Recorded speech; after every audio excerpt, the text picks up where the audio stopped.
आम्ही 10 एकरमध्ये आंबा लावलेला आहे.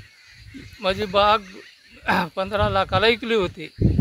काल पाडव्याचं 5 वाजता ते 6 वाजता पावसानं वादळानं सगळं नासधूस होऊन गेलं. आता काय करावं हे काही सुधारणा गेलं. माझ्या शेतामध्ये मी 2000 केसर आंबा लावलेला आहे. त्या आंब्याचं काल अचानक पाऊस 5 ते 6च्या दरम्यान अचानक पाऊस आला. वादळी वारं, एवढं चक्रीवादळ वारं आलं आणि एवढं नुकसान झालं आमचं की भयानक. पुन्हा आपलं ज्वारीचं नुकसान झालं.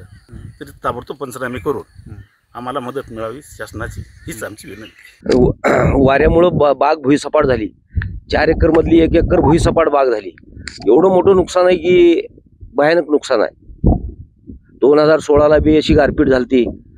महसूल मंत्री आलते, कृषी मंत्री स्वतः आले शेतात, पंचनामा झाला. अजून त्यांचं अनुदान मिळालं नाही. आता तर लोकसभेची धामधूम चालू आहे, अनुदान मिळावं एवढीच आमची सरकारला विनंती आहे.